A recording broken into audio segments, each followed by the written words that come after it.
Morning. मैं doctor सरला। आज का जो हमारा विषय है, हम आर्टिकल्स के बारे में पढ़ रहे थे। तो पार्ट फर्स्ट और से लेकर फोर्थ तक पार्ट हमारा कंप्लीट हो गया है और हमारे जो आर्टिकल 51 तक कंप्लीट हो गए हैं। अब हम पार्ट 5 भाग 5 पढ़ेंगे और भाग 5 में हम अध्याय फर्स्ट, जिसमें राष्ट्रपति और उपराष्ट्रपति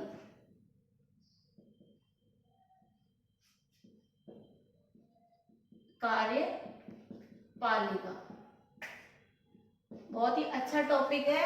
आईएएस और आरएस और ऑल कंपटीशन के लिए यहाँ से मेंस में भी और पीटी में भी क्वेश्चन पूछा जाता है। अब देखिए, आर्टिकल 52 से लेकर 62 तक तो राष्ट्रपति और आर्टिकल 63 से लेकर 72 तक उपराष्ट्रपति के बारे में उल्लेख किया गया है।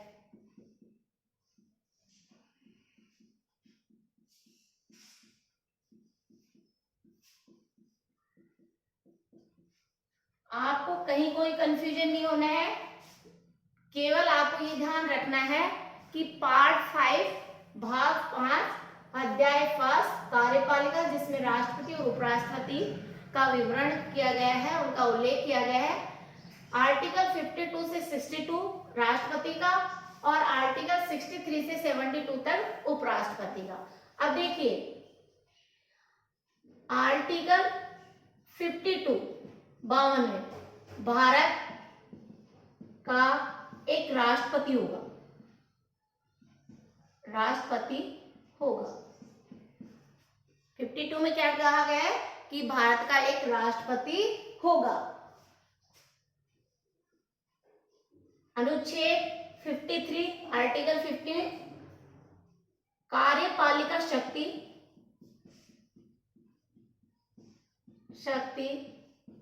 राष्ट्रपति में निहित होगी।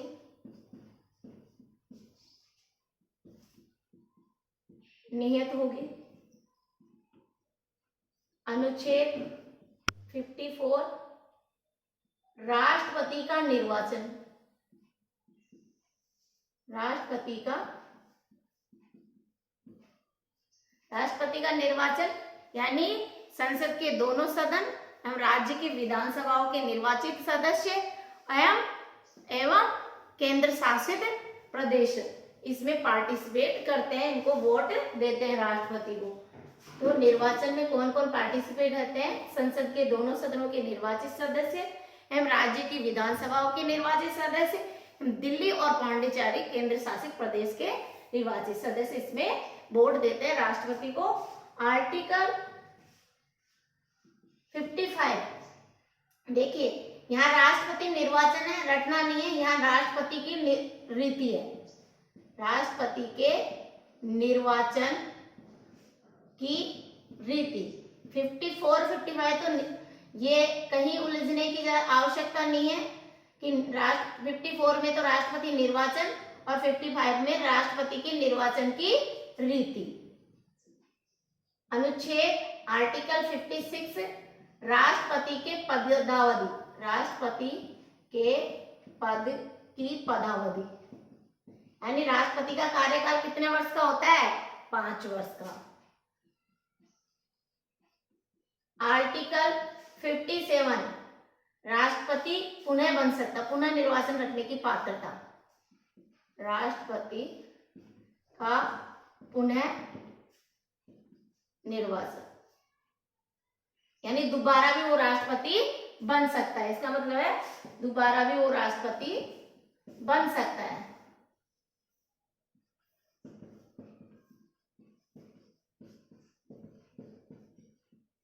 पुनः निर्वाचन का पात्रता, पुनः निर्वाचन की पात्रता है 57 में। 58 में राष्ट्रपति बनने के लिए क्या क्या अर्हता होनी चाहिए? राष्ट्रपति बनने के लिए अर्हताएं। अर्हताएं का मतलब है योग्यता, कि वह भारत का नागरिक हो, उसकी आयु 35 वर्ष की हो, वह लोकसभा निर्वाचित की सदस्य की योग्यता रखता हो, वह किसी लाभकारी पद पर न हो, दिवालिया पागल न हो। राष्ट्रपति पद की शर्तें। राष्ट्रपति पद के लिए क्या क्या शर्तें होनी चाहिए? अनुच्छेद 60 में राष्ट्रपति पद के लिए शपथ या प्रतिज्ञा। भारत के राष्ट्रपति को कौन शपथ दिलाता है? सुप्रीम कोर्ट का मुख्य न्यायाधीश। अनुच्छेद 61 में महाभियोग प्रक्रिया, ये भी कई बार एग्जाम में आईएएस में आ चुका है, आरएस में आ चुका है। राष्ट्र अनुच्छेद 61 में महाभियोग की प्रक्रिया का उल्लेख किया गया है। और अनुच्छेद 62 राष्ट्रपति के पद के लिए निर्वाचन का समय, आप बिल्कुल कहीं कोई चीज आपको यहाँ डाउट नहीं होना चाहिए, रटनी नहीं है, आपको बिल्कुल समझनी है। आर्टिकल बहुत ही इजी है। पॉलिटिकल साइंस में जो भारतीय संविधान है वो कहीं पे भी कोई डाउटफुल नहीं होता है। आप अगर इसको समझ के आर्टिकल्स करते हैं तो बिल्कुल भी गलत क्वेश्चन नहीं जाएगा, और 100% यहाँ से आर्टिकल से कोई न कोई क्वेश्चन पुट होता है। तो इसलिए राष्ट्रपति के निर्वाचन का समय रिक्ति, आकस्मिक रिक्ति एवं आकस्मिक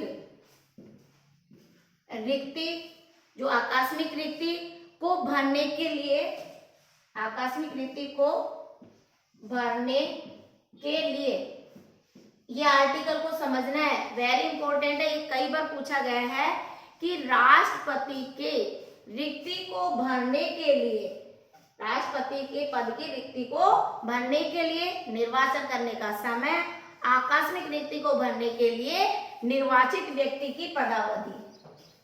आकस्मिक रिक्ति को भरने के लिए निर्वाचित व्यक्ति की पदावधि। इसका मतलब समझे कि जो राष्ट्रपति के पद जो रिक्त हो गया है, राष्ट्रपति के पद, यहाँ थोड़ा सा करेक्शन कर लीजिए, राष्ट्रपति के पद में रिक्ति को भरने के लिए, राष्ट्रपति के पद में रिक्ति को भरने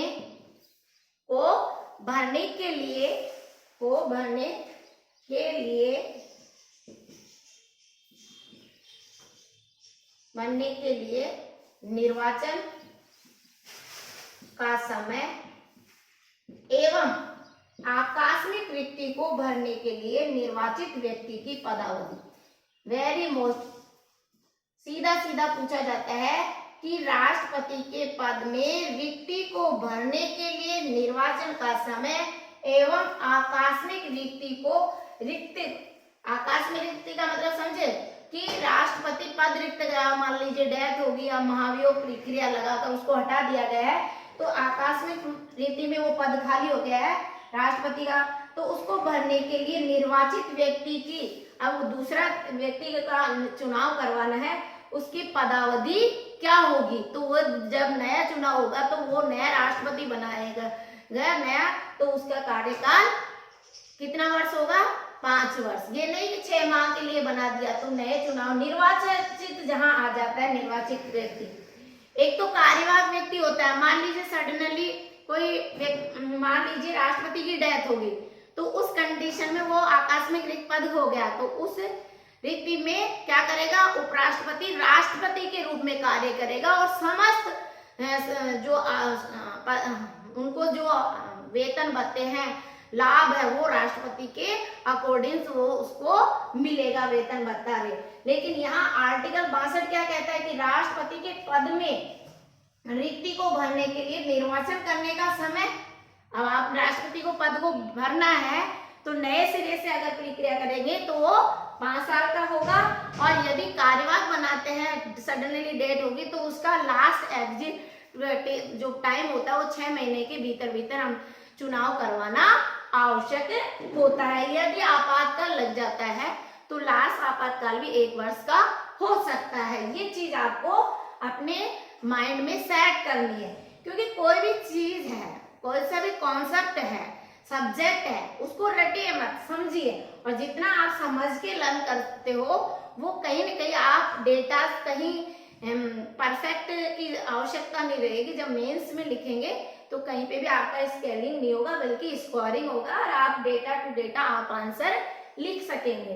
अब देखिए हमने क्या कहा है कि हमारा जो यही फर्स्ट में ही बता दें कि आर्टिकल 52 से 62 52 से 62 तक किसका उल्लेख किया गया है? राष्ट्रपति का। क्लियर? वर्तमान में राष्ट्रपति कौन है? द्रौपदी मुर्मू। 15वीं राष्ट्रपति द्रौपदी मुर्मू, 15वें नंबर की राष्ट्रपति द्रौपदी मुर्मू। अब देखिए हम प्रथम राष्ट्रपति से लेकर वर्तमान राष्ट्रपति की हमने ट्रिक्स डाल दी है, आप उसको एक बार पढ़िए और उनकी डिटेल डेटा वाइज डाल दिया था, आप डिटेल से पढ़ेंगे तो वहां से भी क्वेश्चन आएगा और फिर पिछले वीडियो देख सकते हैं। अब आता है उपराष्ट्रपति। उपराष्ट्रपति आर्टिकल 62 से 72 तक नहीं 73 तक। अब देखिए 63 अनुच्छेद 63 भारत का एक उपराष्ट्रपति होगा, भारत का एक उपराष्ट्रपति होगा। क्लियर? सीधा सीधा कहा गया है कि अनुच्छेद 63 में भारत का एक उपराष्ट्रपति होगा। अब देखिए 64 में राज्यसभा का पदेन सभापति उपराष्ट्रपति,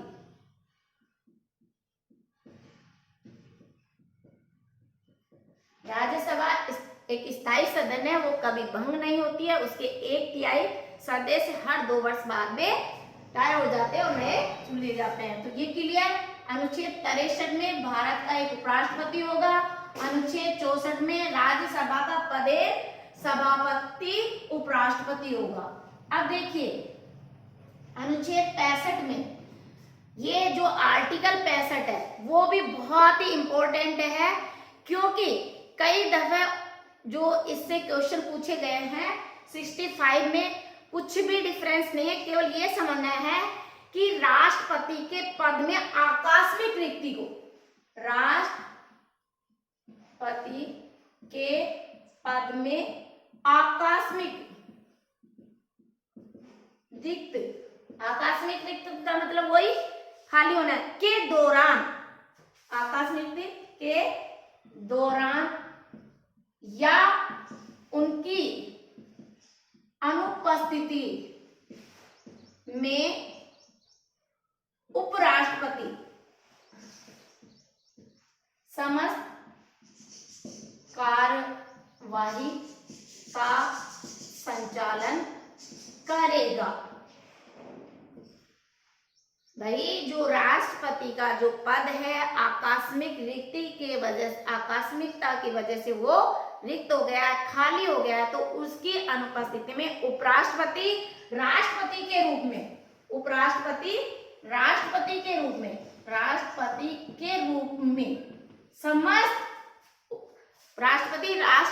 रूप में समस्त क्या करेगा?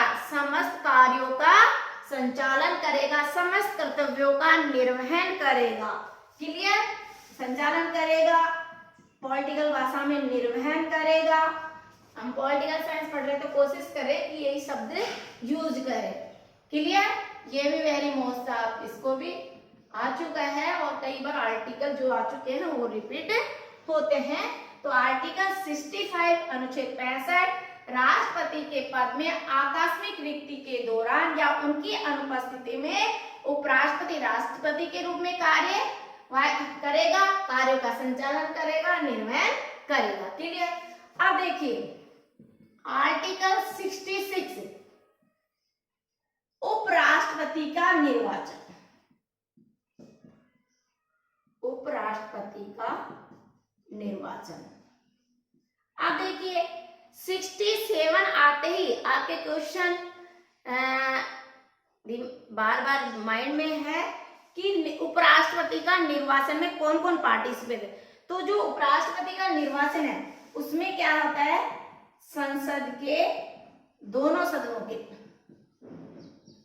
के सदस्य पार्टिसिपेट करते हैं। ये ध्यान रखना है, संसद के दोनों सदनों के सदस्य पार्टिसिपेट करते हैं, जबकि राष्ट्रपति के निर्वाचन में संसद के दोनों सदनों के निर्वाचित सदस्य, राज्य की विधानसभाओं के निर्वाचित सदस्य एवं दिल्ली एवं पौंडीचेरी केंद्र शासित प्रदेशों के निर्वाचित ही व्यक्ति पार्टिसिपेट करते हैं। मनोनीत, ये ध्यान रखना है, मनोनीत सदस्य ना तो इसमें पार्टिसिपेट करते हैं और ना ही इसमें। तो आर्टिकल 66 याद रह जाएगा, 66 उपराष्ट्रपति का निर्वाचन। उपराष्ट्रपति का निर्वाचन 67। अब देखिए आर्टिकल 7 आते ही उपराष्ट्रपति की पदावधि। उपराष्ट्रपति की पदावधि यानी उपराष्ट्रपति का कार्यकाल कितने वर्ष का होगा, वही 5 वर्ष का होगा। ध्यान रखना है, राज्यसभा का कार्यकाल 6 वर्ष का होता है, लोकसभा का कार्यकाल 5 वर्ष का होता है, लेकिन राष्ट्रपति का कार्यकाल 5 वर्ष का, उपराष्ट्रपति का कार्यकाल भी 5 वर्ष का। कहीं कोई कंफ्यूज नहीं है, हमको अपने माइंड को सेट करना है और इस माइंड में पूरी वीडियोस है उसको आपको बार बार रिवीजन करना है। एक पिक्चर्स बनानी है ताकि आप वो पिक्चर्स एज इट इज ऐसी पिक्चर बनानी है आपको, जिससे कि आपका यहाँ से कोई क्वेश्चन 100% आएगा वो बिल्कुल गलत नहीं जाए, हमारा टाइम डायरेक्ट आंसर दे और उस क्वेश्चन पे हमारा टाइम सेव रह जाए, बच जाए। अब देखिए यहाँ आ गए पदावधि 67 में 68। अब देखिए जब 68 आता है तो ये चीज हमने ये ध्यान रखना है, यहाँ जो 62 में क्या लिखा गया है कि राष्ट्रपति के पद में रिक्ति को भरने के लिए निर्वाचन का समय एवं आकस्मिक रिक्ति को भरने के लिए निर्वाचित व्यक्ति की पदावधि। अब यहाँ सिर्फ क्या शब्द जोड़ना है, उपराष्ट्रपति। उपराष्ट्रपति के पद में रिक्ति को भरने के लिए, उपराष्ट्रपति के पद में रिक्ति को भरने के लिए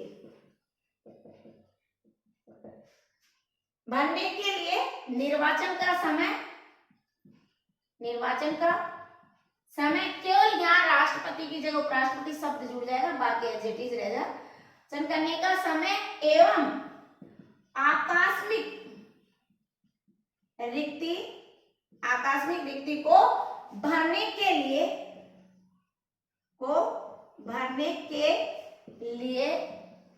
निर्वाचित व्यक्ति की पदावधि। वही कंडीशन आ जाएगी कि मान लीजिए उपराष्ट्रपति, राष्ट्रपति भी नहीं है, उपराष्ट्रपति भी नहीं है, तो वहां सर्वोच्च न्यायालय का मुख्य न्यायाधीश यहाँ पर कार्य करेगा। तो जो उपराष्ट्रपति के पद में रिक्ति को भरने के लिए जो निर्वाचन का समय है और आकस्मिक रिक्ति को भरने के लिए जो निर्वाचित व्यक्ति की जो पदावधि है वो क्या रहेगी, तो ये ध्यान रखना। निर्वाचित व्यक्ति नया निर्वाचन नई सिरे से प्रक्रिया होगी तो 5 साल के लिए होगी, और यदि आकस्मिक डेथ होता है तो कार्यवाहक के रूप में होता है, तो वो कार्यवाहक 6 वर्ष से अधिक नहीं होगा, ये ध्यान रखना है। अब देखिए आर्टिकल 69, आप कॉन्सेप्ट को समझिए, आर्टिकल से जोड़िए ताकि आपका कोई गलत क्वेश्चन नहीं जाए। अब यहाँ 69 आते ही उपराष्ट्रपति का शपथ और प्रतिज्ञान हो जाएगा। उपराष्ट्रपति पति का शपथ एवं प्रतिज्ञान। यानी 69 में उपराष्ट्रपति को शपथ का उल्लेख किया गया है। आप ये ध्यान रखना है, उपराष्ट्रपति का शपथ ग्रहण समारोह का उल्लेख 69 में किया गया है। और आर्टिकल 70 अन्य आकस्मिकता में राष्ट्रपति के कर्तव्यों का निर्वहन। अन्य आकस्मिकताओं में राष्ट्रपति के कर्तव्यों का निर्वहन भी कौन करेगा? उपराष्ट्रपति। याद रह जाएगा, अन्य इमरजेंसी में भी राष्ट्रपति की जगह उनके कर्तव्यों का निर्वहन उपराष्ट्रपति करेगा। और आर्टिकल 71 क्या कहता है कि 71 हमारी जो बातें हैं, यानी राष्ट्रपति जो और उपराष्ट्रपति के जो निर्वाचन की शंकाएं हैं, राष्ट्रपति और उपराष्ट्रपति के लेकर जो निर्वाचन से संबंधित शंकाएं हैं, राष्ट्रपति और उपराष्ट्रपति के निर्वाचन से संबंधित सशक्त शंकाओं का समाधान कौन करेगा? समाधान सुप्रीम कोर्ट करेगा। यानी जो भी राष्ट्रपति उपराष्ट्रपति के निर्वाचन को लेकर जो डाउट्स हैं, जो शंकाएं हैं, वो उसका समाधान सर्वोच्च न्यायालय का करेगा। सर्वोच्च न्यायालय, सुप्रीम कोर्ट करेगा। क्लियर? 71 क्या कहता है कि राष्ट्रपति और उपराष्ट्रपति के निर्वाचन से संबंधित जो भी शंकाएं, जो भी सशक्त समस्याएं हैं, डाउट्स हैं, वो कहाँ पे लेकर वो सर्वोच्च न्यायालय में जा सकते हैं। और आर्टिकल 72 वेरी मोस्ट 72 क्या कहता है कि क्षमा। आर्टिकल 72 क्षमा का मतलब माफ करना। जब 72 कहता है कि क्षमा, और क्षमा किस कंडीशन में करते हैं कि क्षमा है और आदि की और कुछ जो मामले हैं, क्षमा आदि और कुछ मामले। अब मामले क्या से हो सकते हैं क्षमा आदि के मामलों? दंडादेश, निलंबन, परिहार,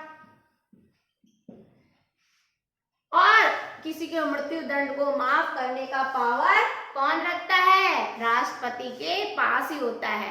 यानी छोटे मोटे के लिए तो क्षमा उपराष्ट्रपति कर सकता है, लेकिन मृत्यु दंड सजा देने का जो पावर है, अथॉरिटी है, वो किसको है? हमारे राष्ट्रपति को। तो क्षमा आदि और कुछ मामलों में जैसे दंडादेश आ गया, निलंबन आ गया, परिहार और लघुकरण, ये सब शक्ति राष्ट्रपति को प्राप्त है। राष्ट्रपति को प्राप्त है। ये जो शक्ति है वो किसको प्राप्त है? राष्ट्रपति को प्राप्त है। ये ध्यान रखना है। क्षमा आदि और कुछ मामलों में दंडादेश, निलंबन, परिहार और लघुकरण का मतलब कम समय सजा को माफ करना, 6 महीने की करना, 2 साल की, 4 साल की करना, या पूरी तरह से माफ कर देना, या पूरी तरह से दंडित करना। ये शक्ति किसको है? राष्ट्रपति को। तो यहाँ 52 में राष्ट्रपति है, यह ध्यान रखना है। और 65 में ये ध्यान रखना है, ये हम आर्टिकल उपराष्ट्रपति के बारे में पढ़ रहे हैं, लेकिन यहाँ क्या शब्द जुड़ा है कि 65 में तो ये ध्यान रखना है, राष्ट्रपति के पद में आकस्मिक रिक्ति के दौरान या उनकी अनुपस्थिति में उपराष्ट्रपति राष्ट्रपति के रूप में समस्त कार्यों का निर्वहन करेगा। और 72 क्षमा आदि और कुछ मामलों में दंडादेश, निलंबन, परिहार और लघुकरण जैसी शक्ति राष्ट्रपति को निहित होगी। आर्टिकल 72 और आर्टिकल, फिर लास्ट आर्टिकल क्या आ जाता है 73, यानी कार्यपालिका शक्ति का विस्तार। कार्यपालिका शक्ति का विस्तार आर्टिकल इसमें उल्लेख किया गया है 73 में कि जो संघ की कार्यपालिका शक्ति है, संघ की कार्यपालिका शक्ति है, संघ की कार्यपालिका शक्ति का विस्तार का उल्लेख आर्टिकल 73 में किया गया है। अब ये मैंने जो कंपैरिजन करके आपको ये टॉपिक करवाया है उसको आपको भी इसी तरह लर्न करना है। अब हम देखते हैं, यहाँ तक तो हमने राष्ट्रपति और उपराष्ट्रपति की कार्यपालिका शक्ति पढ़ी है। अब आप ध्यान रखिए, जो पहला ही अध्याय चल रहा है जिसमें कार्यपालिका शक्ति में राष्ट्रपति और उपराष्ट्रपति, अब हमारा जो पार्ट्स यही चलेगा, लेकिन जो 74 आप स्क्रीनशॉट ले सकते हैं, जो आर्टिकल 74 और 75 है वो मंत्री परिषद का उल्लेख करता है। 74 और 75 मंत्री परिषद। अब देखिए मंत्री परिषद आते ही एक दिमाग में आपके रहता है कि क्या है, तो पॉलिटिकल बहुत ही शॉर्ट एंड स्वीट आपको समझ में आ जाएगी कि आर्टिकल 74 और 75 में मंत्री परिषद और मंत्री परिषद का उल्लेख आर्टिकल 74 और 75 में किया गया। आप ऐसे दें। अब देखिए आर्टिकल 74 क्या कहता है, राष्ट्रपति को सहायता और सलाह देने के लिए,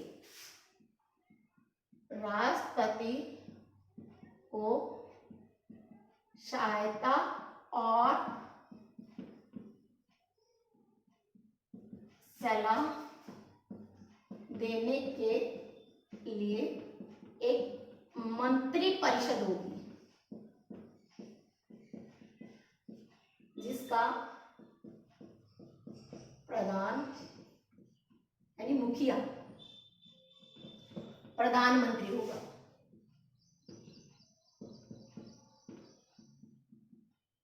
यह आर्टिकल 74 में बात कही गई। अब देखिए एक क्वेश्चन रह गया 14वें नंबर के, वर्तमान में 14वें नंबर के उपराष्ट्रपति जगदीप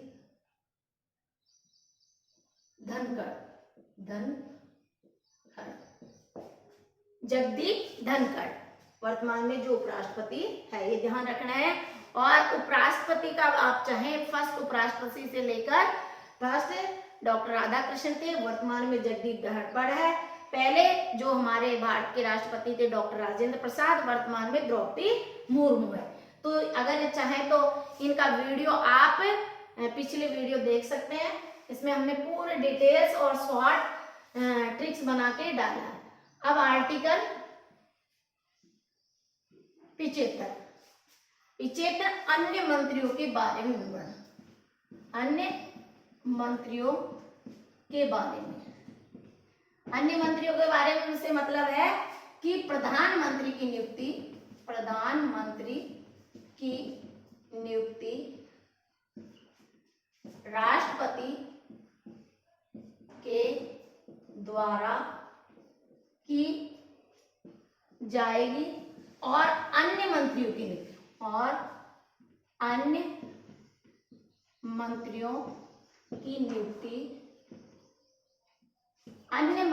नियुक्ति प्रधानमंत्री की सलाह मशविरा से राष्ट्रपति के द्वारा की जाएगी, राष्ट्रपति के द्वारा की जाएगी।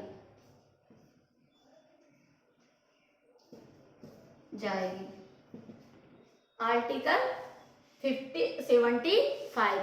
आप इस तरह से हमारा मंत्रिपरिषद हो गया। अगला टॉपिक होगा 76 में महान्यायवादी को पढ़ेंगे। महान्यायवादी को पढ़ेंगे आप। मैंने आर्टिकल मुझे पूरे क्लियर करवाने, पार्ट सहित तो और पूरा एक्सप्लेन करवाऊंगी जिससे आपको आपका ये फंडामेंटल ट्रिक्स है वो क्लियर हो जाए क्योंकि fundamental, direct principle, prime minister और प्राइम मिनिस्टर सबसे यहाँ से आर्टिकल से क्वेश्चन पूछा जाता है। आपको अच्छा लगा तो प्लीज लाइक करें, शेयर करें और सब्सक्राइब करें। Thank you so much.